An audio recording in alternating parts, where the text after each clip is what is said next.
अस्सलामुअलैकुम। Horror stories के एक न्यू एपिसोड के साथ मैं हूं मजहर मलिक। कैसे हैं आप लोग? उम्मीद है खैरियत से होंगे। आज की ये खौफनाक कहानी जो मैं आपको सुनाने जा रहा हूं, ये मुझे भेजी है जुल्फ़कार अली मशोरी ने कोट मिठन शरीफ से। कोट मिठन शरीफ जो है किसी तारुफ का मोहताज नहीं, पाकिस्तान का एक ऐसा शहर जो ख्वाजा गुलाम फरीद की काफियों की वजह से बहुत मशहूर है। सूफी शायर अल्लाह के वली ख्वाजा गुलाम फरीद उसी धरती से ताल्लुक़ रखते हैं। वहां से ये मुझे कहानी मौसूल हुई है, जुल्फ़कार अली मशोरी ने भेजी है। उन्होंने वही बात कही है कि इसको अपने लफ्ज़ों में ढालिएगा जिस अंदाज में आप कहानी को बयान करते हैं, और सुनने वाले अपने आप को वहीं महसूस करते हैं। कोशिश कीजिएगा इस कहानी का भी इस अंदाज में नक्शा खींचें कि मुझ समय तमाम सुनने वाले कानों में हेडफोन लगाएं, उस जगह पे अपने आप को मौजूद पाएं।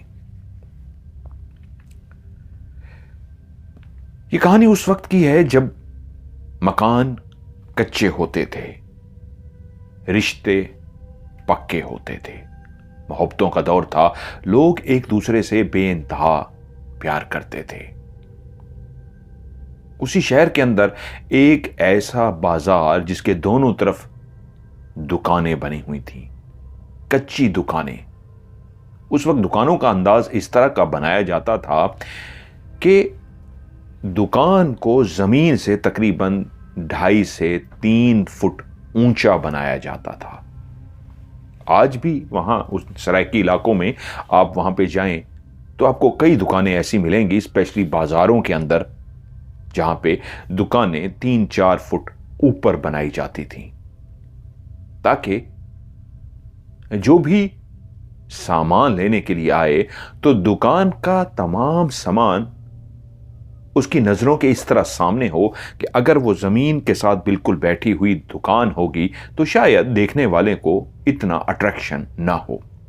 ये उस वक्त का एक कॉन्सेप्ट था, और ये वो दौर था जिस वक्त हिंदू और मुसलमान दोनों इकट्ठे रहते थे, साथ साथ उनकी दुकानें थीं। ये दुकानें कच्ची होती थीं और किसी किसी दुकान के ऊपर कोई कमरा भी कच्चा सा बनाया जाता था।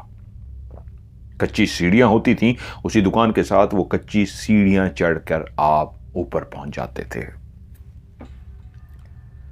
उन दुकानों के दरवाजे बड़े बड़े और लकड़ी के होते थे, 2 पट, यानी कि जिस तरह पहले दौर में खिड़की जो होती थी उसके 2 पट होते थे, यानी लकड़ी के 2 दरवाजे जिनको बंद किया जाता था। ऐसे ही उन तमाम दुकानों के बड़े बड़े लकड़ी के 2 पट होते।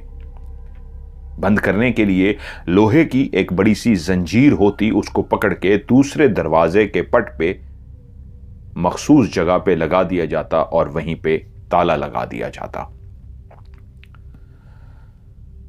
ये वो दौर था जब चोरियां अगर होती थीं तो बहुत कम होती थीं, डाका जनी तो बिल्कुल ही नहीं होती थी, और चोर भी ऐसे होते थे कि किसी गरीब की दुकान पे कभी भी डाका नहीं डालते थे।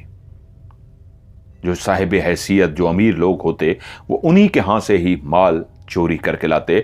यूं समझ लीजिए चोरों के अंदर भी एक एहसास जरूर होता कि हम अगर चोर हैं और बाअमर मजबूरी अपने बीवी बच्चों घर वालों के लिए एक गलत काम जो जिसको चोरी कहते हैं वो करने जा रहे हैं, लेकिन किसी ऐसे घर में डाका नहीं डालना जो पहले से ही कमजोर हो। वहीं पे एक फैमिली जिनका नौजवान लड़का जिसका नाम था अब्दुल करीम, जिसको सब करमू करमू कहते थे। उसका नाम अब्दुल करीम हुसैन था, लेकिन सबकी नजरों में, सबकी आवाजों में उसका नाम करमू था। करमू शक्ल सूरत का बहुत खूबसूरत था।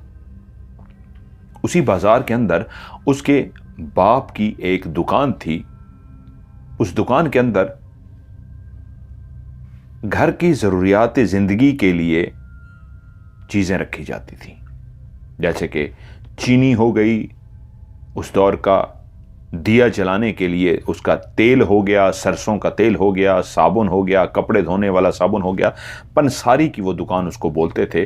और चने, दालें और मुख्तलिफ इस तरह की चीजें वहां पे रखी जाती।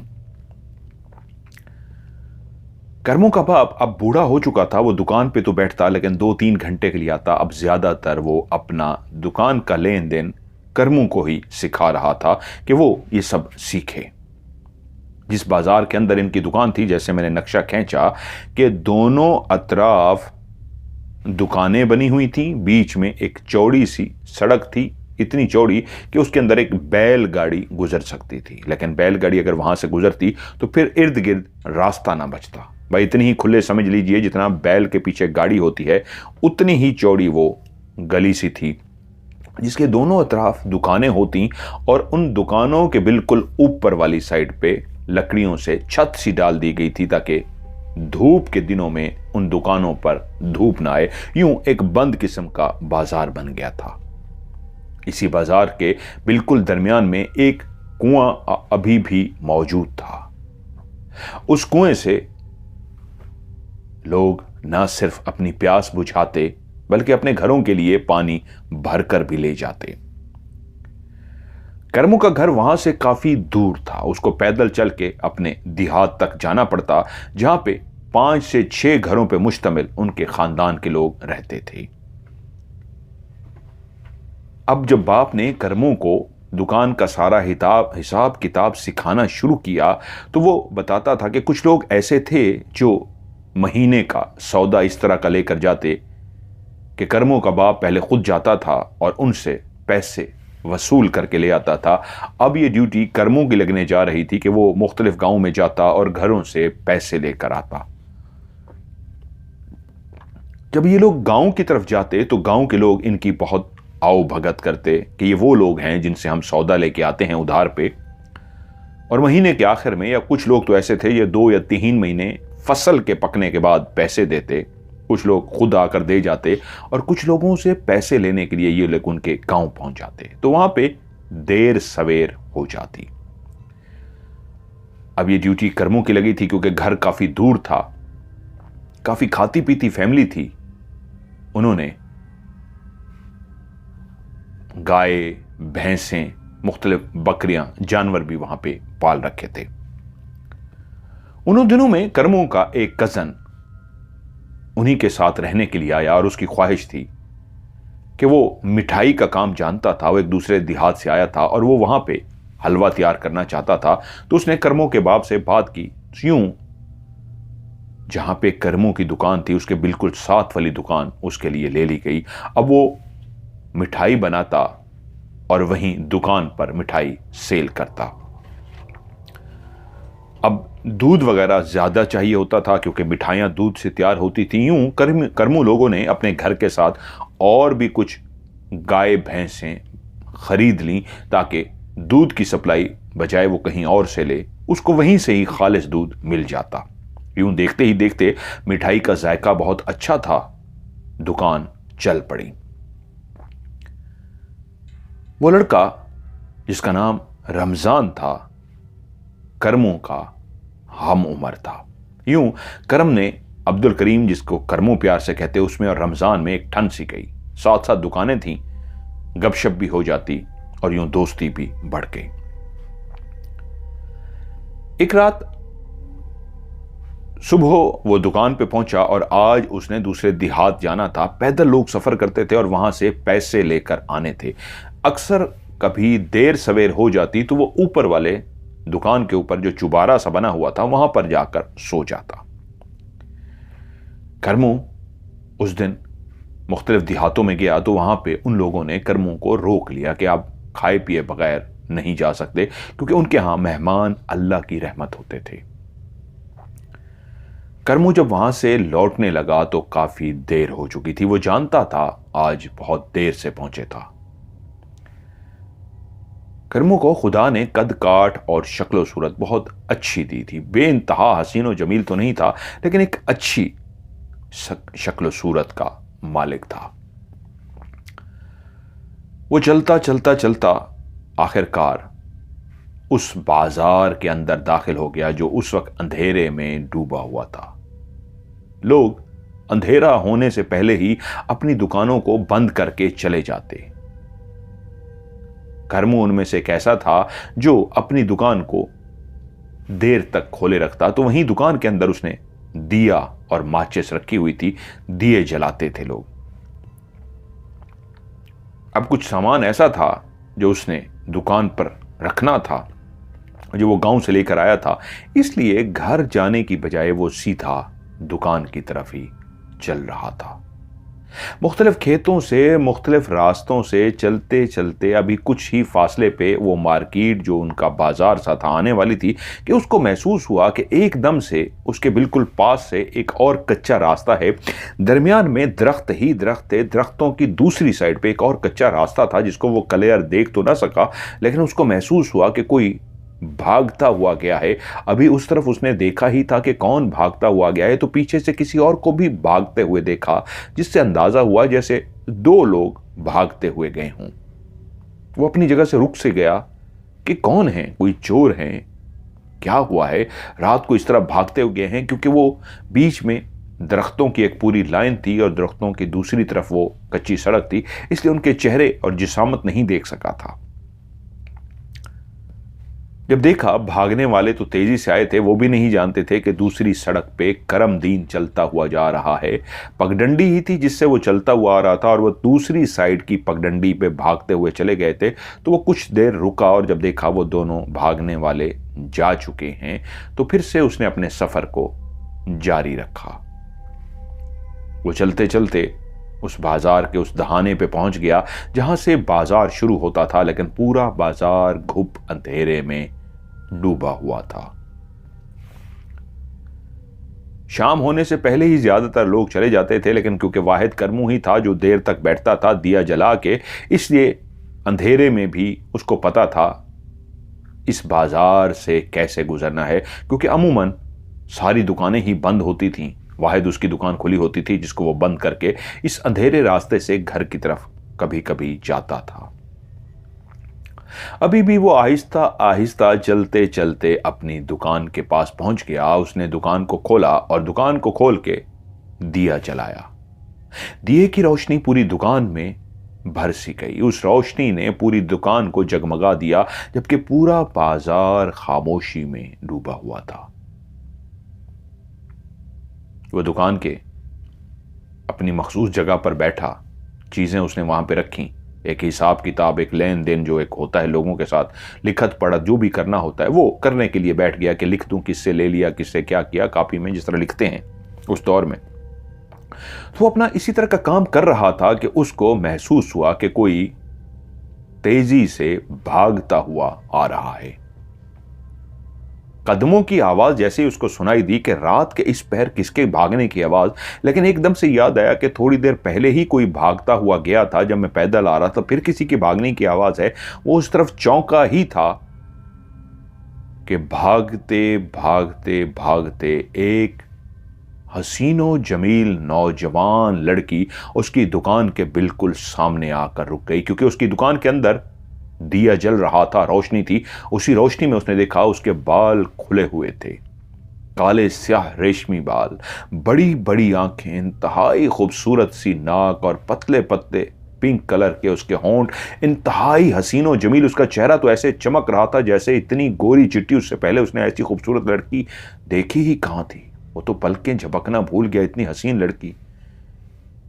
वो लड़की शायद समझ गई कि मेरे हुस्न में ये इतना डूब गया है कि ये तो पलके ही नहीं झपक रहा, कि उसकी आवाज आई, हेलो ओब हेलो, जैसे कोई किसी को मुखातिब करता है। तो वो चौंका, तो वो बोली, प्लीज मेरी मदद करो, मेरी मदद करो, मुझे बचा लो। और एकदम से उसके दिमाग में कई सवालात उभरे कि कौन हो तुम, क्यों भाग रही हो रात के, वो भी इस पहर, और तुम्हें क्यों मदद की जरूरत है, किससे डर है, क्या हुआ है। वो ये सवालात कर ना सका जो उसके दिमाग में थे कि लड़की एकदम से उस ऊंची सी दुकान पे उसने छलांग मारी और सीधा अंदर आ गई और कहा, प्लीज दरवाजा बंद कर लो, जल्दी से दरवाजा बंद कर लो, नहीं तो मेरी जान चली जाएगी। एकदम से वो अपनी जगह से उठा और दरवाजा उसने बंद कर दिया। दुकान के दरवाजे को इस तरह बंद किया अंदर के साथ कि जैसे ही दरवाजा बंद किया तो उसी लम्हे उस लड़की ने उस दिए को भी बुझा दिया जिससे अंदर रोशनी हो रही थी। और उस लड़की की आवाज आई, खामोश, बोलना नहीं। वो एकदम से वहीं खड़ा रहा। उसको लगा कि शायद कहीं बैठेगा अब इस अंधेरे में, कहीं गिर ना जाए, किसी चीज पे, सामान पे पांव ना आ जाए, तो वो वहीं पे खड़ा रहा। अब एक उस दुकान के अंदर खामोशी सी छा गई।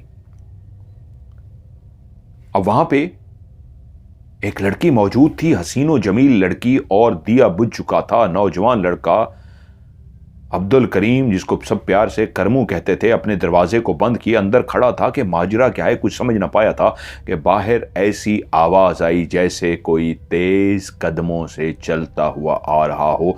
लेकिन उसकी कदमों की आवाज ऐसे थी कि उसने पांव के अंदर जो जूती पहन रखी थी वो लकड़ी की बनी हुई थी।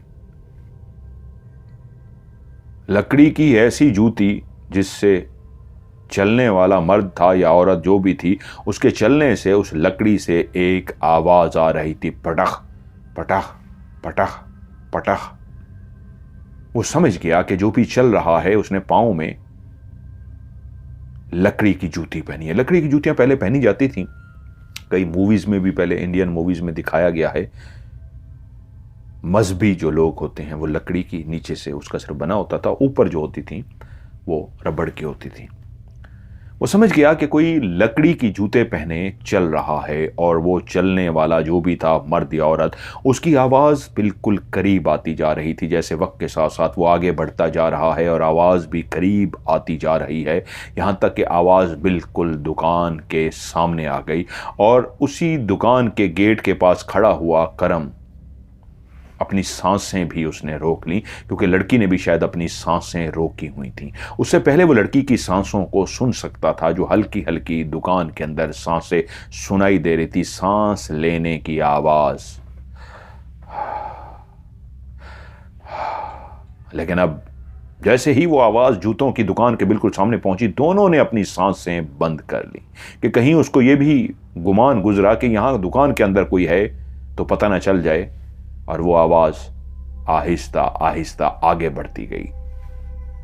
उस लकड़ी की आवाज को जिसको खड़ा वो सुन रहा था, वो इस अंदाज में दूर होती जा रही थी जैसे जो भी चल रहा है उस लकड़ी की जूती को पहने हुए आहिस्ता आहिस्ता दूर होता जा रहा है, यहां तक कि वो आवाज बिल्कुल खत्म हो गई। जैसे वो चलने वाला इंतहाई दूर चला गया हो, शायद इस बाजार के दूसरे सिरे पे पहुंच गया हो, जिसकी वजह से रात की इस खामोशी में उसके चलने की आवाज नहीं आ रही थी कि तभी उसके कानों में आवाज गूंजी, वो जा चुकी है। जिससे उसको अंदाजा हुआ चलने वाला कोई मर्द नहीं, औरत थी। और तभी उस लड़की की आवाज आई, तुम्हारा बहुत बहुत शुक्रिया, मैं बच गई हूं, तुम वाकई बहुत अच्छे हो, मैं तुमसे फिर मिलने के लिए आऊंगी तो मुझे अच्छे लगे हो, तुम्हारे पास जितने भी सवाल हैं तुम्हारे सारे सवालों का जवाब दूंगी, लेकिन अभी नहीं, अभी मुझे जाना है। मैं कल या परसों तुम्हारे ऊपर वाले चुबारे पे तुमसे मिलने के लिए आऊंगी, ये उसने कहा। और अंधेरे में ही उसने कहा, दरवाजा खोलो, मुझे जाना है।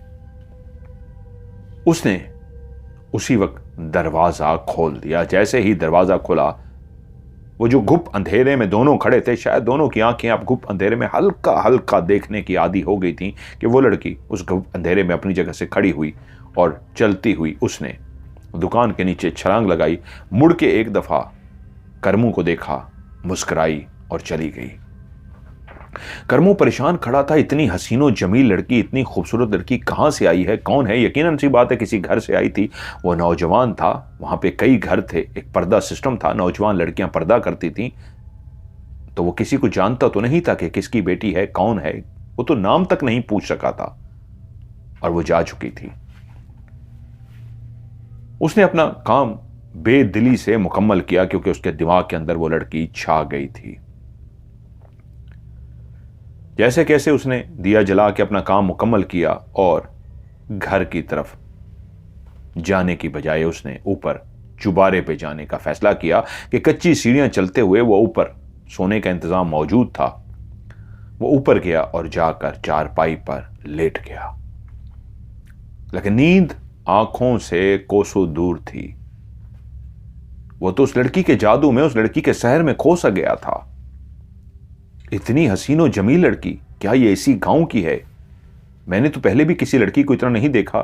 कुछ लड़कियों को देखा है, लेकिन सबका रंग इतना गोरा तो नहीं होता। ये तो ऐसी है कि इसको हाथ लगाओ तो मैली हो जाए। ऐसी सुर्ख सफेद, ऐसी हसीनो जमील, ऐसी खूबसूरत लड़की तो मैंने जिंदगी में देखी ही नहीं है। लेकिन खुशी एक बात की थी कि जहां वो उससे बात तक न कर सका था, सवालों के जवाब न ले सका था, वो खुद ही कह गई थी, कल या परसों मैं तुमसे मिलने के लिए आऊंगी। पता नहीं किस टाइम उसकी आंख लगी। अगले दिन वो दुकान पर तो बैठा था, लेकिन जैसे कैसे वो रात होने का इंतजार कर रहा था। उसका अब्बा भी आया, कजन से भी गपशप हुई जो साथ वाली दुकान पे बैठता था। और जब रात हुई तो उसका था कि अब मैं अब्बा से बहाना कर लूं कि आज रात को काम है, मैं ऊपर चुबारे पे सोऊंगा। वो 1-2 दिन से ज्यादा सो भी नहीं सकता था। घर वालों को शक पड़ जाता कि रोज क्यों सो रहे हो, तो वो 2 दिन का तो बहाना कर ही सकता था।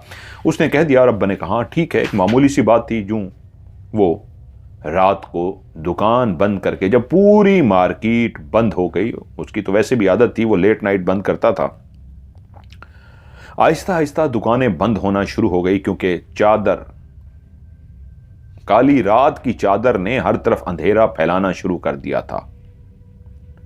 और दुकानें बंद होना शुरू हो गई और उसके दिल की धड़कनें तेज होना शुरू हो गई। वो लम्हा आने वाला था जब वो अपनी दुकान को भी बंद करके ऊपर पहुंच जाता। वो महजबीन, वो हसीन, वो हसीना उसके पास आ जाती।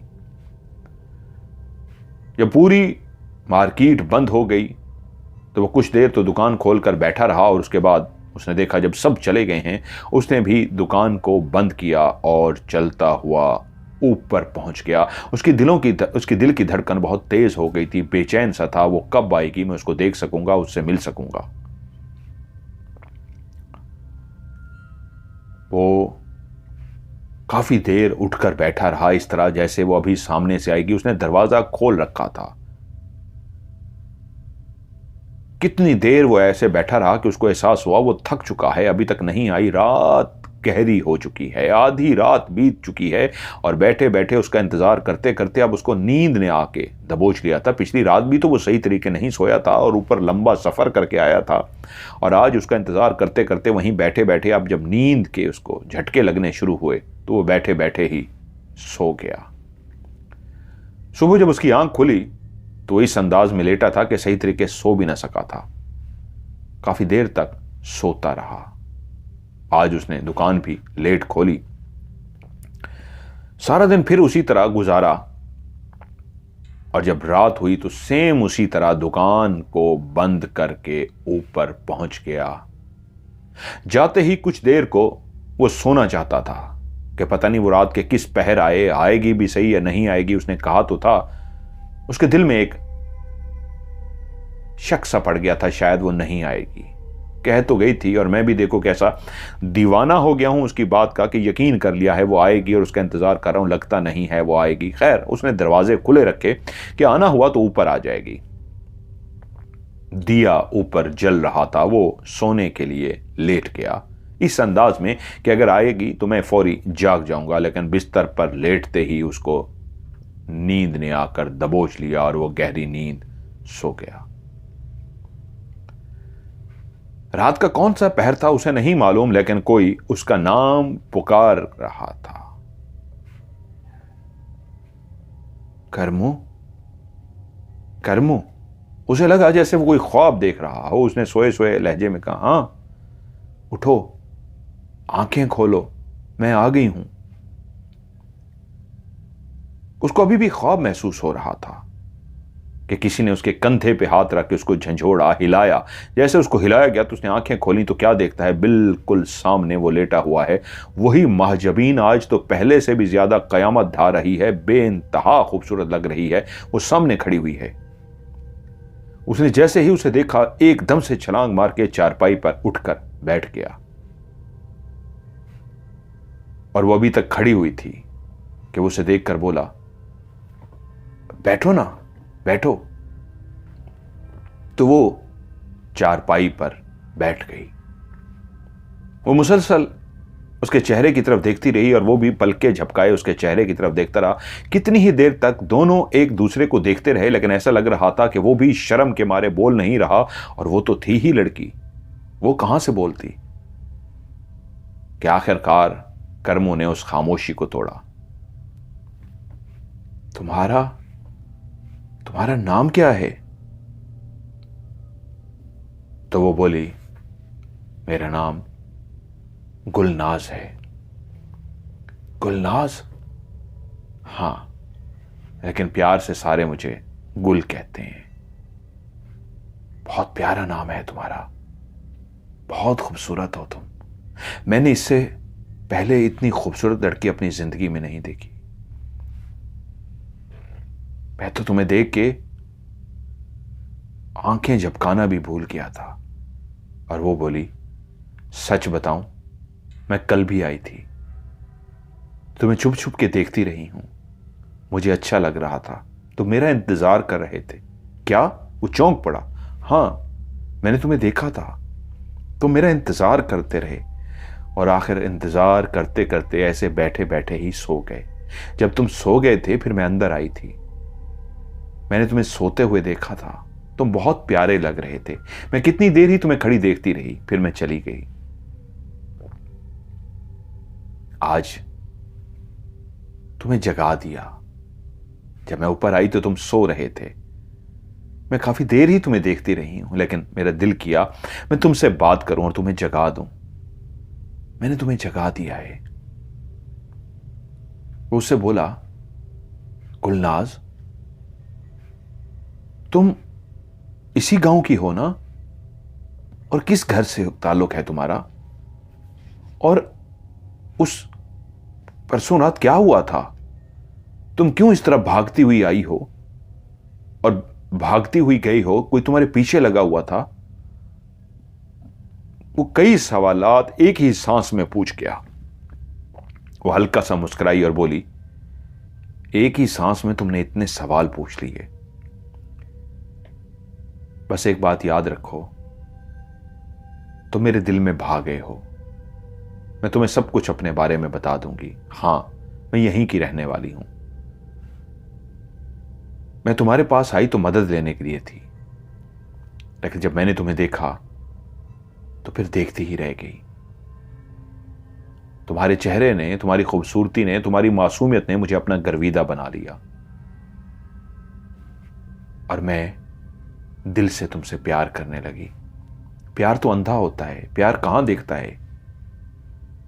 ये तो अचानक से हो जाता है और इश्क में बदल जाता है। मैं तुमसे इश्क कर बैठी, और देखो, कल भी आई, तुम्हें देखती रही, लेकिन सामने नहीं आई। तुम्हें देखना चाहती थी, जी भर के देखना चाहती थी। आज भी देखा, लेकिन बातें करनी थी। तुम्हें वादा जो किया था आऊंगी, मैं जानती हूं अब तुम ऊपर रह नहीं सकोगे, महीने बाद ही ऊपर रह सकोगे, इसलिए मैं आज तुम्हारे सामने आ गई। मैं तुम्हारी मजबूरी को भी जानती हूं, क्योंकि मुझे पता है मैं तुम्हारे करीब ही एक घर में रहती हूं। अब तुम मुझसे पूछोगे किस घर में रहती हूं, किसकी बहन हूं, किसकी बेटी हूं, तो अभी नहीं, बता दूंगी। क्या कल मिल सकते हो यहां पे? तो बोला, नहीं, कल तो अब्बा होगा घर पर, और वो मुझसे पूछेगा तू रोज ऊपर क्यों सो रहा है। मैं रोज ऊपर नहीं सो सकता, आज भी बड़ी मुश्किलों से अब्बा से बहाना किया है। तो हम कहीं और कल मिल लेते हैं ना? वो बोली, ठीक है, कल तो नहीं, लेकिन मैं 1-2 दिन के बाद तुमसे मिलूंगी। कहां मिलोगी? उससे पूछा। तो वो बोली, कहां मिलना चाहिए? बोला, जहां तुम्हारे लिए बेहतर होगा वहां पे मिल सकते हैं। तो वो बोली, ठीक है, तुम्हें मैं सरप्राइज दूंगी, मैं खुद तुमसे मिलने के लिए आऊंगी। कहां मिलने के लिए आओगी? तो मुस्कुराते हुए बोली, जहां तुम्हारे लिए मिलना आसान होगा। मुझे पता है तुम अपने अब्बा से बहुत डरते हो, ऐसी जगह पे तुमसे मिलने के लिए आऊंगी, तुम्हें कोई डर भी नहीं लगेगा, किसी को पता भी नहीं चलेगा, और मैं आऊंगी और तुमसे मिलूंगी। अब मैं चलती हूं, क्योंकि मुझे डर है काफी देर हो गई है, वो आ ना जाए। रुको, मेरी बात सुनो, कौन वो आ ना जाए? तुम्हें किससे डर है? कौन है तुम्हारे पीछे? वो दरवाजे से निकलते हुए मुड़ी और बोली, कहा ना सब बता दूंगी, अब मैं चलती हूं। और वहां से चली गई।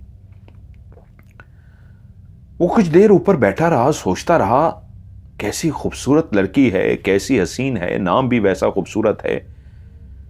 वो मुझसे प्यार कर बैठी है, क्या मैं इतना खुशकिस्मत हूं? क्या वाकई ये मेरी बीवी बन जाएगी?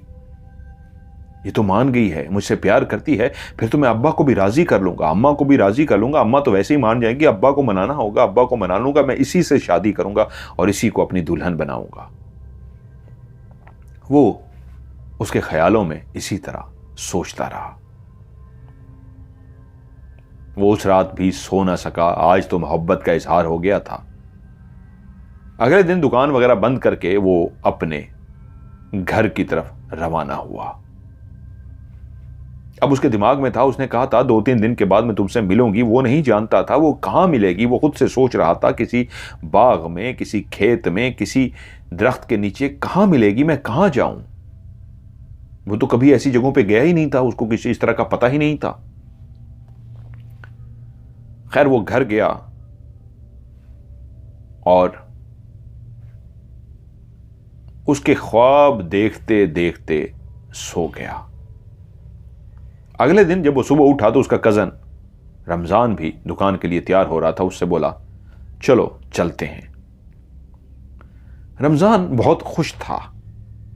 रमजान ने चलते हुए उससे कहा कि यार कल तो ऐसा ऑर्डर आया है कि सारा सामान ही बिक गया है और पैसे भी वो लोग बड़ा ज्यादा दे करके हैं।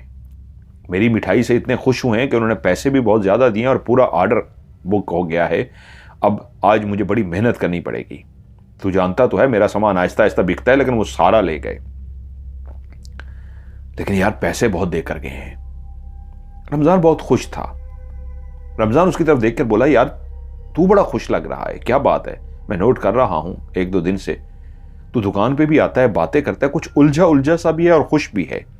बोला, नहीं ऐसी तो कोई बात नहीं। और यूं बातें करते करते वो दुकान पर पहुंच गए। दूसरा दिन, तीसरा दिन, चौथा दिन गुजर गया। उसका इंतजार करते करते जब 4 दिन गुजर गए तो उसको लगा कि मैं तो दुकान पे जाता हूं और दुकान से सीधा घर आ जाता हूं। सुबह सुबह जब दुकान पे जाता हूं तो रमजान मेरे साथ होता है। शायद सुबह मुझसे बात करने के लिए आना चाहती हो तो उस वक्त तो रमजान मेरे साथ होता है। और जब मैं रात को अकेला जाता हूं तो वो एक अकेली लड़की हर वक्त तो मेरे साथ इस तरह नहीं फिर सकती कि रास्ते में आके रुक जाए।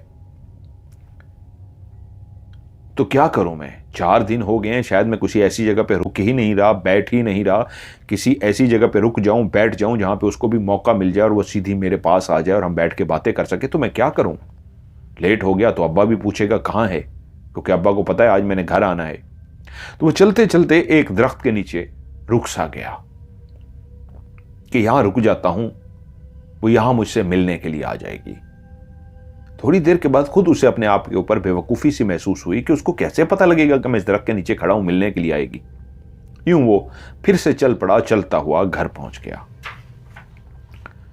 5वां दिन, 6ठा दिन, 7वां दिन उसका इंतजार करते करते गुजर गया, लेकिन वो लड़की ना आ सकी। और उसको लगा जैसे वो नाराज हो गई है, या जिस बात पे उसको परेशानी थी कि उसके घर वालों को ना पता लग जाए, उस लड़की के घर वालों को पता लग गया है, या कुछ ना कुछ गड़बड़ जरूर हो गई है कि वो नहीं आ सकी। वो मायूस सा होने लगा और उसका कजन रमजान उससे कहने लगा कि यार क्या है, मुझसे बात कर, तू बहुत परेशान है। उसे कहता नहीं यार कोई बात नहीं। कहता नहीं यार, तेरे चेहरे से नजर आता है तू पहले की तरह नहीं है, सोचों में खोया हुआ है, ऐसा लगता है किसी गहरी सोच में। क्या बात है? मैं तो तेरा कजन भी हूं, दोस्त भी हूं, बता यार।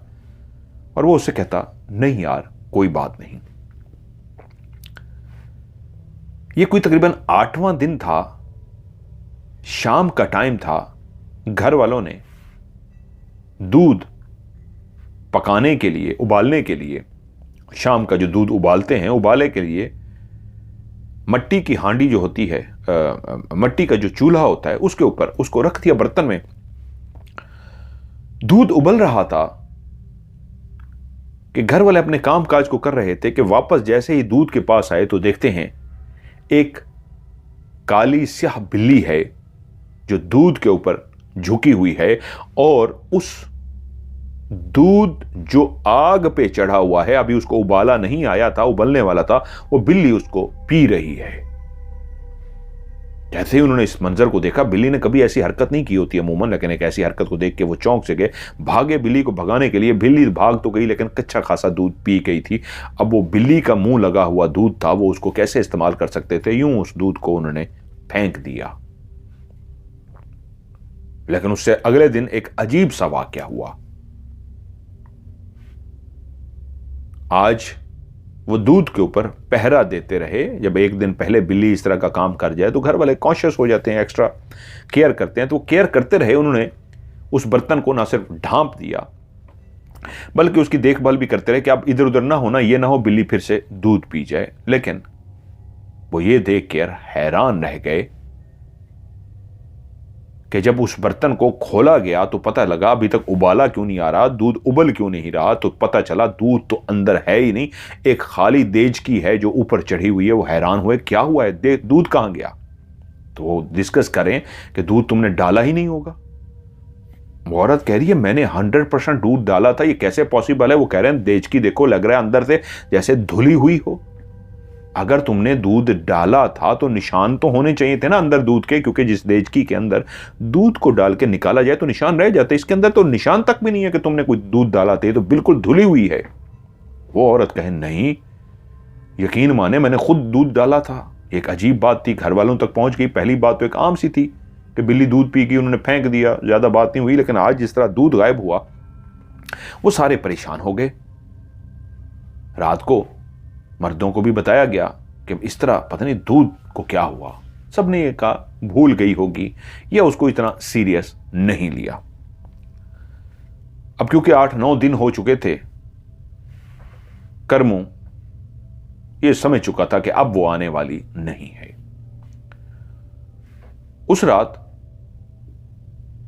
वो घर वालों के साथ सहन के अंदर चारपाई पर लेटा हुआ था कि किसी ने एक हाथ उसके कंधे पे रखा और एक हाथ उसके मुंह पे रख दिया।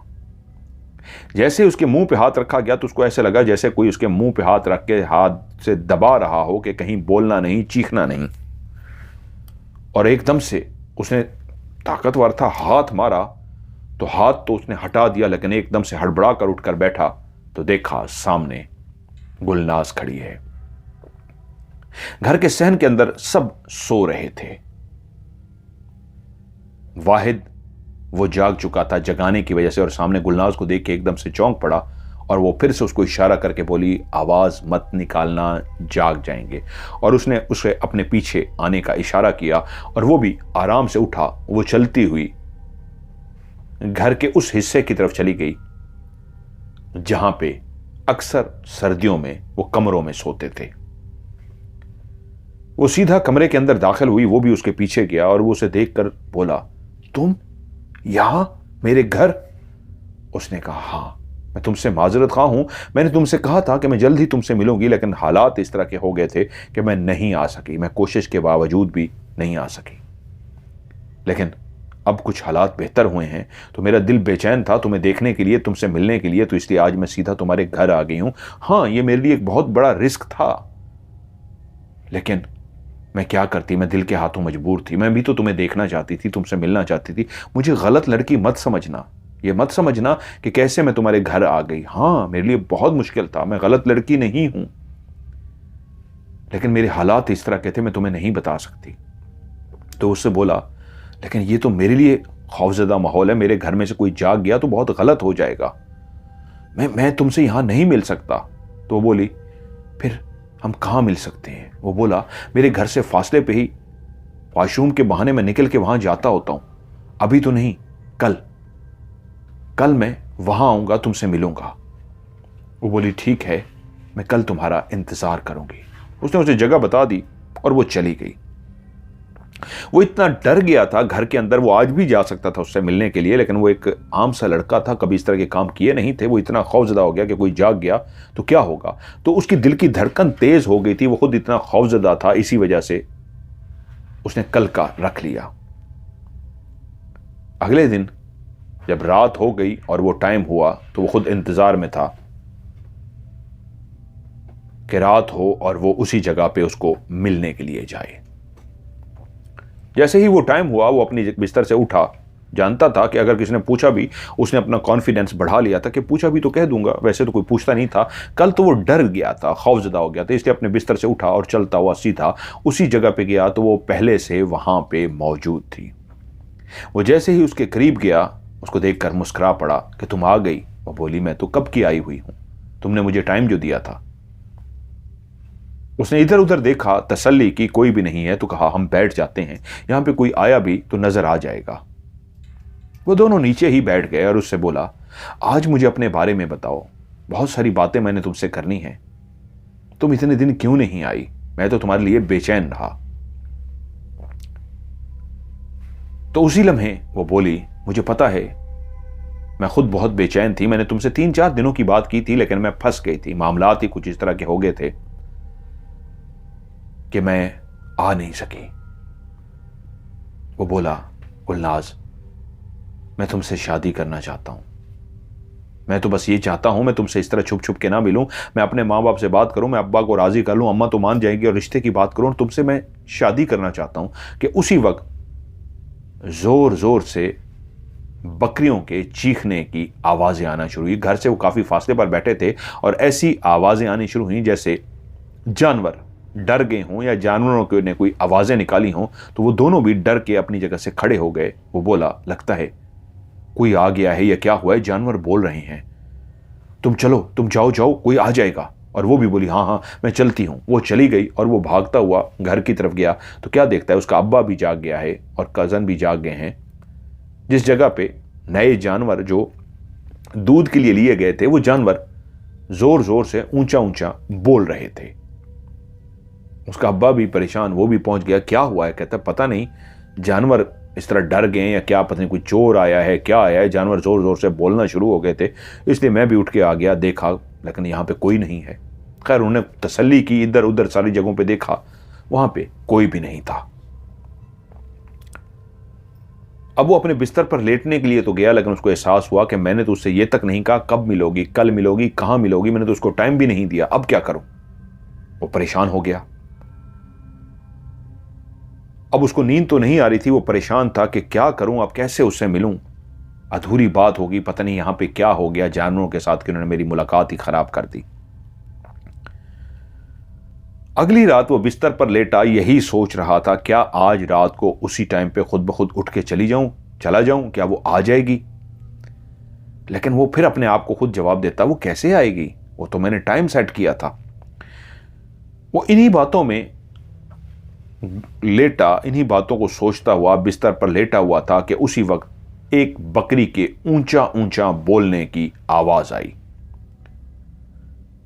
और उसके बाद बाकी जानवर भी बोलना शुरू हो गए। वो एकदम से अपने बिस्तर पे उठा कि ये क्या हुआ है। अब्बा भी उठ गया, एक दो और लोग भी उठ गए। वो तेजी से जब जानवर वाले उस भाड़े की तरफ गए, जब उस जगह पे गए जहां पे जानवर बंधे हुए थे, तो क्या देखते हैं कि एक बकरी नीचे जमीन पर पड़ी है और मरी हुई है। घर वाले बाकी भी इतनी देर में जाग गए, सारे परेशान हो गए कि बकरी मर गई है और बकरी जमीन पे पड़ी हुई है। एक रात पहले इसी तरह का शोर हुआ था, वो सारे उठ के आए थे, कुछ भी नहीं था, लेकिन आज बकरी का शोर हुआ, बाकी जानवरों का भी शोर हुआ। जितनी देर में वो भाग के आए, बकरी मर भी चुकी थी। वो परेशान हो गए। बकरी को देखा तो इतनी जल्दी कैसे बकरी मर सकती है, कुछ समझ ही ना आए। ऊपर से वो जो कजन था रमजान, वो आया और उसने बोला कि यार जो गाय भैंसें पहले दूध दे रही थी वो भी कुछ दिनों से बड़ा कम आ रहा है, क्या हो गया है, जानवर डरे हुए हैं, क्या मसला है। मेरा तो दूध का ही काम है, मिठाई का काम है, बर्फी बनानी होती है और घास भी पूरे अब दे रहा हूं जानवरों को, खाना चारा भी पूरा डाला जा रहा है, लेकिन पता नहीं क्यों यार जानवर डरे हुए हैं, क्या है, दूध ही नहीं आ रहा और अभी ये बकरी का मसला हो गया है। वो खुद भी परेशान हो गया कि यार ये क्या माजरा है। खैर वो क्या कर सकते थे, बकरी मर गई। अब सुबह जब वो और रमज़ान दुकान की तरफ जा रहे थे तो रमज़ान उसको बता रहा था कि यार पिछले दिनों से मेरा सौदा बहुत अच्छा बिक रहा था, माल बड़ी तेज़ी से जा रहा था, एक ही पार्टी आती थी, सारा सामान ले जाती थी, मैं तो खुश था। मैं तो सोच रहा था अगर इस तरह मेरा कारोबार चलना शुरू हो गया मैं तो कुछ और गाय भैंसे भी खरीद लूँगा। चाचा से कहूँगा चाचा ये ले पैसे, कुछ और गाय भैंसे भी खरीद ले। तेरे मतलब चाचा से मुराद करमू के अब्बा को, कि दूध और चाहिए, सामान मैं अब ज़्यादा बनाऊँ ताकि जो मार्केट के लोग खरीदते थे उनके लिए अलग से बनाऊं, जो पार्टी स्पेशल मुझसे खरीदने के लिए आती है उसके लिए मैं अलग से बनाऊंगा, मेरा काम डबल हो जाएगा, मुनाफा भी डबल होगा। लेकिन ये तो गाय लोगों ने दूध देना ही कम कर दिया है। मैं तो खुद परेशान हो गया हूं कि यार ये क्या बनेगा। वो उसकी हाँ में हाँ मिलाता हुआ, हाँ यार ये करता हुआ, लेकिन उसका दिमाग उलझा हुआ था कि यार मैं अब उससे कैसे मिलूं। उसने फैसला किया कि आज मैं ऊपर चुबारे पे ही रुक जाऊंगा, जो दुकान के ऊपर कमरा बना हुआ था। दिन को उसने अब्बा को कह दिया अब्बा कुछ काम है, मैं दिन को ऊपर ही रुकूंगा। अब्बा ने भी कहा ठीक है। शाम हो गई, सारी मार्केट आहिस्ता आहिस्ता बंद होना शुरू हो गई, दुकानें बंद हो गई, अंधेरा छाना शुरू हो गया। तो जैसे ही उसने बाहर निकल के देखा कि सारे चले गए हैं तो उसने भी आज दुकान जल्दी बंद कर दी। दुकान बंद की और कच्ची सीढ़ियां चलता हुआ वो ऊपर पहुंच गया और इस इंतजार में दिया जलाकर बैठ गया कि वो आज यहीं इंतजार करे, शायद वो यहीं पे आ जाए। आज चाहे कुछ भी हो जाए, मेरे पास कई सवालात हैं, आज सवालों के जवाब लेकर रहूंगा। वो बैठा रहा बैठा रहा बैठा रहा। रात आधी गुजर चुकी थी, आधी रात बाकी थी कि उसको नींद आनी शुरू हो गई। वो वहीं पे बैठा बैठा सो गया कि उसको किसी ने जगाया। और जैसे उसकी आंख खुली तो गुलनाज उसके सामने खड़ी थी। उसने जैसे उसे देखा वो उठकर बैठ गया और आज फैसला कर चुका था। बोला गुलनाज आज मुझे कई सवाल हैं तुमसे पूछने हैं। वो बोली बोलो, मैं तुम्हारे हर सवाल का जवाब दूंगी, बैठो। वो बैठ गई और तभी उसने उससे कहा गुलनाज तुम अपने बारे में मुझे तफसील से बताओ, तुम किस घर से आई हो, किसकी बहन बेटी हो। मैंने कल को रिश्ता भेजना है, मुझे तक ये तुक नहीं पता कि सिवाय इसके कि तुम्हारा नाम गुलनाज है, कल को रिश्ता भी भेजूंगा तो कहां पे भेजूंगा। मेरी अम्मा मेरा अब्बा कहां पे तुम्हारा रिश्ता लेके आएंगे। और जिस तरह तुम और मैं मिल रहे हैं ये ठीक नहीं है। हां, और सबसे अहम बात, तुम किससे भाग रही थी उस रात, तुम्हें किससे खतरा है। ये बात सही है, तुम्हारे हुस्न ने मुझे दीवाना कर दिया है, पागल कर दिया है, मेरे सोचने समझने की सलाहियत खत्म हो गई है। लेकिन तब थोड़ा सा मैं बेहतर हुआ तो मैंने सोचा है कि एक ऐसी हसीनो जमील लड़की जो गांव की है, हमारे गांव की है, वो रात के इस पहर अकेली भागती फिर रही है किसी से, कोई उसका पीछा कर रहा है। ठीक है वो एक पीछा करने वाली औरत थी, क्या वो तुम्हारी मां थी, कौन थी। और रात के इस पहर जब तुम पहली दफा मेरी दुकान में आई थी तो मैं चौंक गया था, तुम्हारी खूबसूरती में खो गया था। लेकिन अब मैं सोचता रहा हूं मुझे मेरे सवालों का जवाब चाहिए। तभी उसने कहा हां आज मेरे पास टाइम है, आज मैं तुम्हारे हर सवाल का जवाब दूंगी। उसने कहा मैं ये बात सच है, तुमसे प्यार करती हूं, और जहां तक शादी की बात है मैं तुमसे शादी नहीं कर सकती। क्यों, तुम मुझसे शादी क्यों नहीं कर सकती, क्या कमी है मुझ में। तुमने ही तो कहा था मुझसे प्यार करती हो, मुझसे इश्क कर सकती हो और मुझसे शादी नहीं कर सकती, क्यों। वो बोली अब तुम सुनते जाओ। तुम्हें याद है जब मैंने पहली दफा तुम्हारी दुकान में पनाह ली थी और अंदर आकर छुप गई थी, मेरे पीछे कोई लगी हुई थी।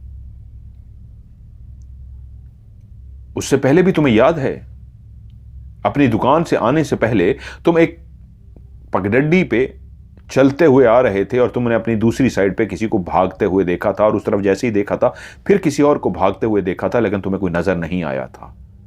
हां मुझे याद है, वो हम दोनों थी, मैं और वो सुगरा। सुगरा कौन है ये सुगरा। वो बोली वही सुगरा जो तुम इंसानों में से है, लेकिन अब वो चुड़ैल बन चुकी है। क्या? वो एकदम से डर गया। सुगरा और चुड़ैल? हां, वो इंसानों में से ही है, लेकिन चुड़ैल बन चुकी है और मेरे पीछे लगी है। तुम्हारे पीछे क्यों लगी है? तुमने उसका क्या बिगाड़ा है? इसलिए मैं इंसान नहीं हूं, मैं एक जिनजादी हूं। क्या तुम एक जिनजादी हो? वो और डर गया। वो बोली, हां, मैं एक जिनजादी हूं और मैंने इंसान का रूप धार के तुम्हारे सामने आई थी। मेरे घर वाले वो दूर कहीं रहते हैं। हमारे जिनात के कई कबीले होते हैं। मेरा ताल्लुक भी एक ऐसे कबीले से है जहां पे हम लोग बहुत ज्यादा ताकतवर नहीं हैं, कमजोर कबीले से ताल्लुक रखते हैं। और जब मैं अपने कबीले से दूर यहां किसी को मिलने के लिए आई, तो यहीं तुम्हारे गांव से काफी दूर एक जादूगर है जो बैठा मुसलसल अमल में मसरूफ था। और वो इस बात को जान चुका था कि यहां कोई दूसरे कबीले से एक ऐसी जिननी आ गई है जो अपने कबीले में इसलिए थोड़ी सी बेहतर ताकतवर समझी जाती है कि मेरे गले में एक काला धागा देख रहे हो, यह है उस जादू की वजह से वो शक्ति जो मेरे मां बाप ने मुझे दी हुई है।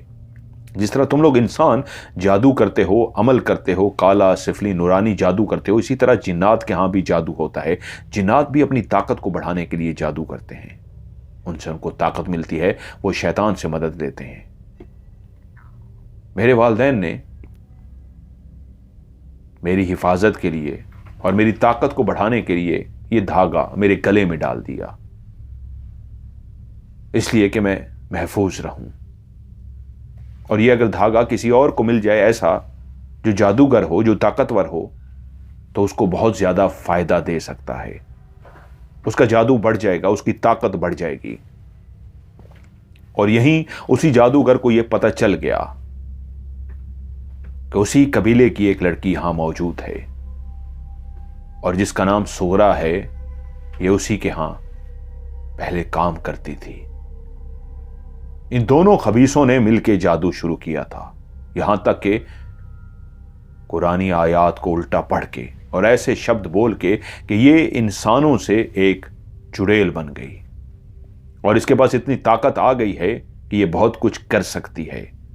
इंसानों को तो बहुत ज्यादा नुकसान पहुंचा सकती है, लेकिन क्योंकि मैं एक जिनजादी हूं, मुझे नुकसान पहुंचाना उसके लिए मुश्किल था। लेकिन उस जादूगर ने उसको एक और ताकत बख्श दी कि किसी तरीके वो मेरे करीब पहुंच जाए और मेरे गले से इस डोरी को, इस धागे को हासिल कर ले। उसने उसे मेरे पीछे लगाया। मैं उस वक्त इंसान के रूप में नहीं थी, अपने असली रूप में थी जब वो मेरे सामने आकर खड़ी हो गई। उसने ऐसी पढ़ाई की कि मुझे उसके सामने आना पड़ा और उस वक्त मैं एक इंसानी वजूद में नहीं, अपने असली जिन्नात के वजूद में थी। वो चुड़ैल जैसे ही पढ़ाई करके उसने मुझे अपने पास बुलाया तो वहीं जमीन पर बैठ गई और पढ़ना शुरू हो गई। मैं हैरान इस बात पे थी कि इतनी ताकतवर तो नहीं है ये, लेकिन कौन है जो इसके पीछे है जिसकी वजह से इसकी इतनी ताकत बढ़ गई है। लेकिन उस लम्हे तो मुझे अंदाजा ना हुआ, मुझे इतना अंदाजा हो गया कि ये इतनी अब ताकत हासिल कर चुकी है कि इसकी जादू की वजह से मैं खुद ब खुद चलती हुई इसके पास पहुंच गई हूं। अब मेरे पास एक ही हल था कि मैं इससे भागूं।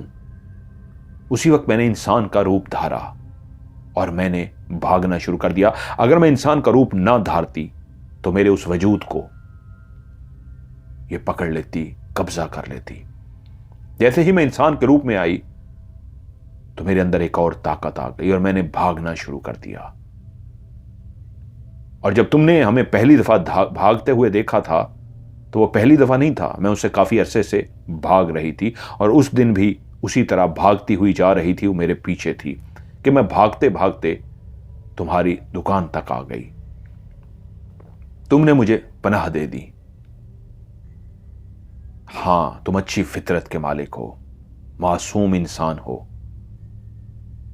तुम्हारे साथ बहुत दुआएं हैं, ऐसी मखलूक तुम्हें नुकसान नहीं पहुंचा सकती। याद रखना, कुछ इंसानों के साथ ऐसी दुआएं होती हैं, उसका हिसार करके रखती हैं कि ये मखलूक चाहे भी तो उसका कुछ नहीं बिगाड़ सकती। और जब मैं तुम्हारे पास आई तो मैंने देख लिया तुम दुआओं के हिसार में हो। मुझे ऐसे लगा मैं यहां छुप गई तो मैं बच जाऊंगी, और ऐसा ही हुआ कि जब वो वहां से गुजर गई तो मुझे यकीन हो गया जो मैंने देखा था तुम मुझसे कहीं ज्यादा ताकतवर हो। लेकिन तुम्हारी शक्ल देख के मैं तुम पर फिदा हो गई। हां, दिल के हाथों फिदा हो गई।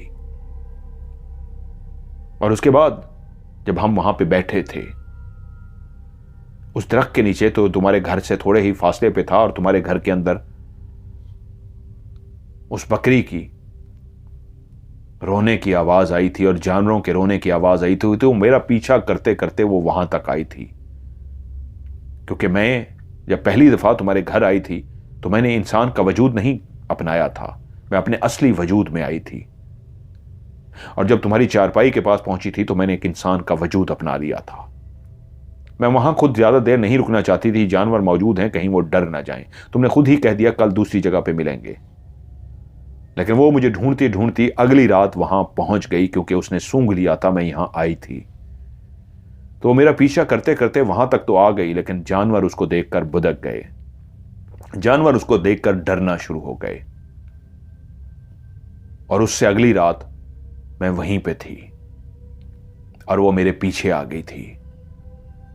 तुम्हारी जो बकरी मरी है उसी ने मारी है, क्योंकि मैं इंसान के अलावा कोई रूप नहीं धार सकती, लेकिन इस धागे की वजह से ताकत है मेरे पास, शक्ति है मेरे पास। तुम्हारे घर के अंदर दूध का जो वाकया हुआ था, बिल्ली के रूप में किसी ने दूध पिया था, वो मैंने पिया था। उसके बाद वो जो दूध गायब हुआ था वो भी मैंने गायब किया था।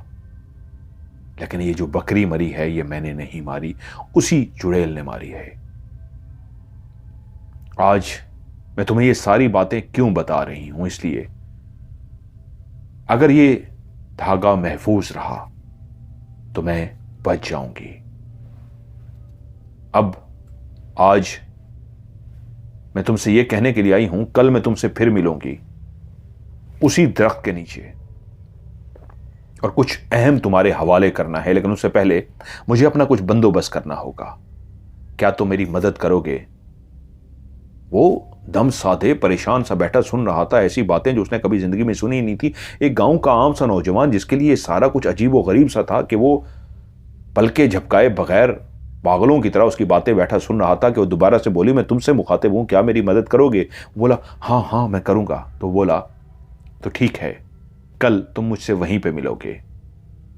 और हां, मैं तुमसे शादी तो नहीं कर सकती क्योंकि मैं इंसानों में से नहीं हूं, लेकिन मैं तुम्हारे साथ रहूंगी, तुम्हारा साथ कभी नहीं छोड़ूंगी। अब मैं चलती हूं, वो आने वाली है। इससे पहले कि उसको भनक पड़ जाए मैं ऊपर हूं, वो तुम्हें भी नुकसान पहुंचा सकती है। कल मिलेंगे वहीं पे, ये उसने कहा और तेजी से बाहर चली गई। वो वहीं ऊपर खड़ा रहा कि चली गई है, ये क्या था? उसने उस चुबारे की एक खिड़की थी जहां से वो नीचे झांक सकता था। उसने नीचे जाकर देखा, नीचे कोई भी नहीं था। वो वापस आके बिस्तर पे बैठा था कि उसके कानों में एक आवाज आई, टक टक टक, जैसे फिर कोई लकड़ी के जूते पहने हुए चलता हुआ नीचे से जा रहा हो। उसको वो सारी बातें याद थी जो बता गई थी। लकड़ी के जूते उसी सुगरा ने पहने होते थे जो इंसानों में से थी और अब चुड़ैल बन चुकी थी। वो चलता हुआ छुप के इस अंदाज में खिड़की के पास गया कि नीचे झांक सके, नीचे वो देख सकता था और नीचे वाला उसको ऊपर नहीं देख सकता था। कि तभी उसकी निगाह पड़ी, वो जो एक जूती की आवाज आ रही थी, ठक ठक ठक ठक, वो करीब आती जा रही थी, करीब आती जा रही थी, इतनी करीब आ गई कि फिर उसकी आंखों ने वो मंजर देख लिया। एक औरत जिसके सर पर कोई दुपट्टा नहीं था, वो वहीं के लोगों की तरह शलवार कमीज पहने चलती हुई जा रही थी, लेकिन उसके पांव में जो जूती थी ना सिर्फ लकड़ी की थी बल्कि उसके पांव पीछे की तरफ मुड़े हुए थे, उसके पांव उल्टे थे। उल्टे पांव के साथ वो टक टक टक करती हुई वहां से गुजर रही थी। गुलनाज तो एक इंसान के रूप में थी, इसलिए उससे तो उसको खौफ महसूस ना हुआ, लेकिन उस खौफनाक औरत को जिसके पांव उल्टे देख के वो थर थर कांप गया, बेहोश होते होते बच गया। वो रात उसने जागते हुए गुजार दी। उस औरत को देखने के बाद वो इतना डर गया था, उसको समझ ही कुछ नहीं आ रही थी।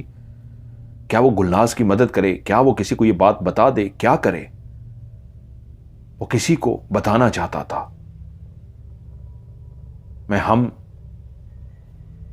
अपना दोस्त रमजान कम से कम उसको बता दूं ये क्या है, लेकिन जैसे कैसे वो ना बता सका। रात आ गई और रात को उठ के डरते डरते, जिस गुलनाज का वो बेचैनी से इंतजार करता था, डरते डरते उसी दरख्त के पीछे गया तो वो पहले से मौजूद थी।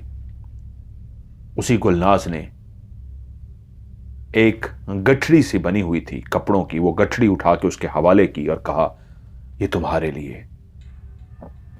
लेकिन उसने अपने गले से उस डोरी को उतार लिया और उस डोरी को उतार के कहा इसको अपने गले में पहन लो और इसकी हिफाजत करना। अगर वो ये डोरी ले गई तो समझना मेरी जान को भी खतरा होगा और तुम्हारी जान को भी खतरा। मैंने तुमसे कहा था ना मुझे तुम्हारी मदद चाहिए, वो मैं तुम्हें कल बताऊंगी। अभी मुझे कुछ काम करने हैं, कल हम यहां पे दोबारा मिलेंगे। इस डोरी से तुम्हारी जान अब नुकसान से बच जाएगी, क्योंकि उसको तुम्हारा पता चल चुका है। उसको इतना भी पता चल चुका है कि तुम मुझसे प्यार करते हो और मैं तुमसे। उसको उसी जादूगर ने बता दिया है। कल बाकी बातें मैं तुम्हें बताऊंगी, मेरे पास टाइम नहीं है। ये गठड़ी संभाल के अपने पास ले जाओ, ये तुम्हारी है। और ये डोरी जो तुमने गले में डाली है इसको अपने से जुदा मत करना, उसको पता भी ना चले, उसको भनक भी ना पड़े, बस इसकी हिफाजत करना। बाकी मैं तुम्हें कल बताऊंगी। कल अगर मैं उससे बच गई तो हम हमेशा के लिए इकट्ठे होंगे, मैं मिलती रहूंगी, हम इसी तरह प्यार करते रहेंगे और बहुत सारी बातें बताने वाली हैं जो मैं तुम्हें कल बताऊंगी। अब मैं चलती हूं। इसने ये कहा और वो चली गई। वो कुछ देर वहीं बैठा रहा, परेशान रहा। थोड़ी देर के बाद उसने गठड़ी उठाई और उठाकर वो घर आ गया। उसने गठड़ी आकर घर में एक जगह पे रख दी और परेशान हो गया। डोरी उसकी गर्दन में थी कि ये क्या है। अगले दिन वो इतना उलझा हुआ था, इतना खौफजदा था कि रमजान उसका जो कजन था उसको सारी समझ लग गई। उसने कहा मुझे बता क्या बात है। वो बार बार उससे पूछता रहा और उसका दिल किया मैं इसको बता दूं। तो उसने कहा ठीक है, जब हम रात को दुकान बंद करूंगा ना मैं तेरे साथ ही चलूंगा, मैं आज जल्दी दुकान बंद कर दूंगा। वो दोनों दुकान बंद करके जब घर की तरफ रवाना हुए तो उसने रमजान को सारी बात बता दी। उस स्टोरी के बारे में भी बता दिया और उस गठड़ी के बारे में भी बता दिया। उसने कहा वो गठड़ी कहां है? उसने कहा घर के वहां उस जगह पे रखी है। उसने कहा ये तू सही कह रहा है गलत कह रहा है? उसने कहा मुझे नहीं पता, ये सब कुछ मेरे सामने हुआ है। उस सुगरा चुड़ैल को मैंने उल्टे कदमों से भी देखा है। उसने कहा तुझे क्या गारंटी है कि वो लड़की कोई वाकई इंसान नहीं, जिन्नी है, सिवाय इसके कि उसने तुझे डोरी दी है और एक गठड़ी दी है? और क्या तू जानता है? उसने कहा बस जो कुछ जानता था मैंने तुझे बता दिया है। उसने मेरी मदद करने को कहा है। आज वो मजीद आएगी बात करने के लिए कि मैं क्या मदद करूं उसकी। लेकिन उस चुड़ैल को देख के तो मैं बेइंतहा खौफजदा हूं, बेइंतहा डरा हूं। मुझे खुद समझ नहीं आ रहा कि मैं क्या करूं। रमजान बोला तू बेफिक्र हो जा, तूने मुझे बताकर बहुत अच्छा किया, हम इसका हल निकाल लेंगे। वो दोनों चलते हुए घर तो पहुंच गए, अपने अपने बिस्तर पर पहुंच गए। करमू का बाप सो चुका था। ये रात का कौन सा पहर था कि एकदम से चीखों की आवाजें आई। सारे घर वाले जाग गए और जब रमजान की भी आंख खुली वो भागे तो गए। ये चीखें किसी और की नहीं, कर्मों की चीखें थीं। जब वो उसके कमरे में पहुंचे तो क्या देखते हैं, कर्म अपने बिस्तर पर पड़ा है और उसके जिस्म के ऊपर नाखूनों के निशान हैं, उसके चेहरे के ऊपर भी नाखूनों के निशान हैं। रमजान ने भागते हुए उसकी गर्दन के अंदर देखा तो उसकी गर्दन के अंदर वो डोरी भी नहीं थी। उसकी गर्दन के अंदर ऐसा निशान बना हुआ था जैसे किसने जोर लगा के वो डोरी खींच ली हो। और उसी वक्त रमजान ने जो एक मंजर देखा जिससे उसकी तस्दीक हो गई, क्योंकि रमज़ान को लग रहा था ये किसी जादू में, किसी जाल में, किसी मुसीबत में फंस गया है, कोई जादू वादू है, बाकी कोई लड़की नहीं है, कोई जिन्नी नहीं है, कोई चुड़ैल नहीं है। उसके बाप को बताने वाला था कि सुबह उठ के इसके बाप को बता दूंगा, लेकिन रात को ही ऐसा वाक़या हो गया कि इसको क्या हुआ है, कहीं पागल तो नहीं हो गया। लेकिन जब उसने शोर किया और पहुंचे तो उसकी डोरी भी नहीं थी और खराशों से भरा हुआ था कि उसी लम्हे रमज़ान की निगाह ऊपर घर की छत पे पड़ी तो वहां उसने जिस लड़की को देखा बिल्कुल वही नक्शा था जो कर्मों ने बताया था। उस लड़की की उसने एक झलक देखी और वो घर की उस छत पे खड़ी थी जहां पे कोई भी नहीं चढ़ सकता था, वहां पे चढ़ने का रास्ता ही नहीं था। इसका मतलब है वो ऐसी कोई लड़की थी जो जिस तरह उस छत पे चढ़ गई थी वो इंसान नहीं थी, कि उसकी आंखों के सामने ही वहां पे जहां लड़की खड़ी हुई थी उसने उसको क्लियर देखा। इससे पहले कि घर वालों को मुखातिब करता सामने लड़की की तरफ देखो, वो उसकी आंखों के सामने ही गायब हो गई। 100% उसको यकीन हो गया ये धोखा नहीं था, वो गायब हुई है। लेकिन कर्मों चिल्लाए जा रहा था, चीखे जा रहा था। उसको घर वालों ने झंझोड़ झंझोड़ के चुप कराने की कोशिश की, लेकिन घर वालों को अंदाजा हुआ वो चीख नहीं रहा, वो चिल्ला नहीं रहा, अपना ज़हनी तवाज़न खो चुका है। पूरी रात घर वालों ने परेशानी में गुजारी, क्योंकि उसकी चीखें थीं और उसकी बातें थीं जो वो चीखता जा रहा था। कुछ समझ नहीं आ रहा था वो क्या कह रहा है क्या नहीं। जब सुबह हुई तो रमज़ान ने कर्मों के बाप को सारी बात बता दी। कर्मों के बाप को सारी बात बता दी कि मैं आज सुबह ही आपको बताने वाला था कि रात को ये हो गया। ये डोरी कहां से उसके गले से चली गई मुझे नहीं पता, लेकिन ये सच है। मैं भी इसको ख्वाब या समझता था कोई जादू है, पागल हो गया, दीवाना है, लेकिन रात मैंने उस लड़की को भी सामने खड़े हुए देखा था और मेरी आंखों के सामने गायब हुई है। हां, गठरी के बारे में मैं नहीं जानता, उसने बताया था वो फलां जगह पे रखी है। रमजान और उसका बाप, कर्मों का बाप, दोनों चलते हुए कमरे में उसी जगह पे गए। जब उस अलमारी को खोला गया तो उसके अंदर गठरी, एक कपड़े की बनी हुई गठरी मौजूद थी, और उस गठरी को जब खोला गया तो उसके अंदर सोने के जेवरात थे। उस लड़की ने जो इनको गठरी पकड़ाई थी कर्मों को, वो सोने के जेवरात से भरी हुई थी। उन्होंने कर्मों का कई आमलों को बुलाकर इलाज करवाया। उसी सुबह ही एक अपने शहर के आमिल को बुलाकर ले आए। उस आमिल ने खड़े होकर कई पढ़ाइयां की, कई कुछ किया, लेकिन कर्मों पागल ही रहा, चीखता ही रहा। उस आमिल ने कहा इसके ऊपर जो भी चीज है मेरी समझ से बाहर है। उसने कई अपने नुस्खे अपनाए, लेकिन कोई नुस्खा कामयाब ना हुआ। सारा दिन परेशानी में गुजर गया। अगले दिन फिर से एक और आमिल को बुलाया गया, लेकिन कर्मों का इलाज ना हो सका। वो डोरी जा चुकी थी, वो गठड़ी जिसमें सोना था वो उनके पास था। वो लड़की जिसको एक झलक रमजान ने देखा था, जो उसकी आंखों के सामने गायब हो गई थी, वो अधूरी बात जो वो अगले दिन कर्मों को बताने वाली थी कि वो उसकी क्या मदद करे और आगे क्या बताने वाली थी, कोई नहीं जानता था। जितनी कहानी कर्मों ने रमजान को सुनाई थी वो अब घर वालों को पता लग चुकी थी। जेवरात का भी उनको पता लग चुका था, उस डोरी का भी पता लग चुका था, उस जादू का भी पता लग चुका था, लेकिन अधूरा कुछ पता था। उसी रात जो उस लड़की ने बाकी बताना था वो कोई नहीं जानता था। कर्मू अब ऐसा दीवाना, ऐसा पागल हुआ कि चीखते चीखते चुप सा हो गया। न खाने का होश, न पीने का होश, न कपड़े पहनने का होश। एक पागल, एक दीवाना।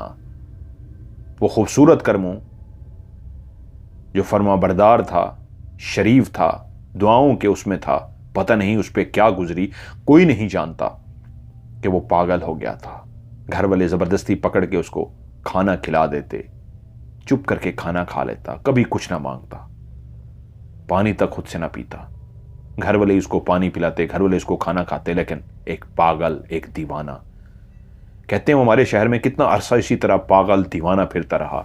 कई लोगों ने उसे देखा था। कर्मों के बारे में सिर्फ इतना कहते थे, कर्मों कौन सा, वो जो पागल है, हां पागल कर्मों।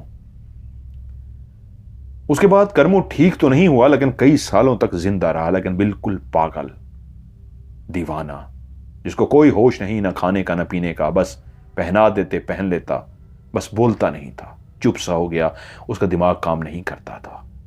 लेकिन उसके बाद वो फिर अल्लाह को प्यारा हो गया। अब ये गठरी वाली बात उन्होंने अपनी तरफ से बहुत छुपाई, लेकिन ये बातें छुपती नहीं हैं, क्योंकि उनके दिन बदल गए थे। उस जेवरात से वो बहुत अमीर हो गए थे, उनके बाद बहुत पैसा आ गया था। वो कहते हैं नाम इसलिए चेंज कर दिए गए, वो फैमिली आज भी वहीं मौजूद है और बहुत अमीर कबीर हैं, और उसी गठरी में मौजूद जेवरात की वजह से वो करमू, जिसको लोगों ने दीवाना पागल देखा था, कुछ लोग कहते हैं उसको वो अपने साथ ले गई थी, इसलिए वो पागल हो गया था और दीवाना सा था। कुछ लोग कहते हैं नहीं, कहानी अधूरी है, कोई नहीं जानता क्या हुआ। वो सोगरा चुड़ैल, उसने क्या हमला किया, क्या किया, ये कभी किसी को कोई नहीं पता लग सका, सिवाय इसके कि करमो पागल हो गया और पागलों की जिंदगी में ही मारा गया। आज वो बाजार कहते हैं मॉडर्न बाजार हो चुका है, कच्चों दुकानें की बजाय अब वहां पे पक्की दुकानें हो चुकी हैं। सब कुछ बदल गया है, सब कुछ तब्दील हो गया है। लेकिन आज भी करमू के बारे में कई लोग जानते हैं और उसकी कहानी के बारे में जानते हैं, उसकी उस मोहब्बत के बारे में जानते हैं। करमू गाला उसको कहते हैं, सराइकी में कहते हैं गाला, गाला कहते हैं पागल को, करमू गाला। और जो भी कहता है करमू गाला की कहानी सुनी है तो कहते हैं हाँ यार बड़ी खौफनाक कहानी है। सब उसको करमू गाला कहते थे, गाला मतलब पागल, दीवाना। आप लोगों को यह कहानी कैसी लगी नीचे कमेंट्स में जरूर बताइएगा। वीडियो को लाइक कीजिएगा, दोस्तों के साथ शेयर जरूर कीजिएगा।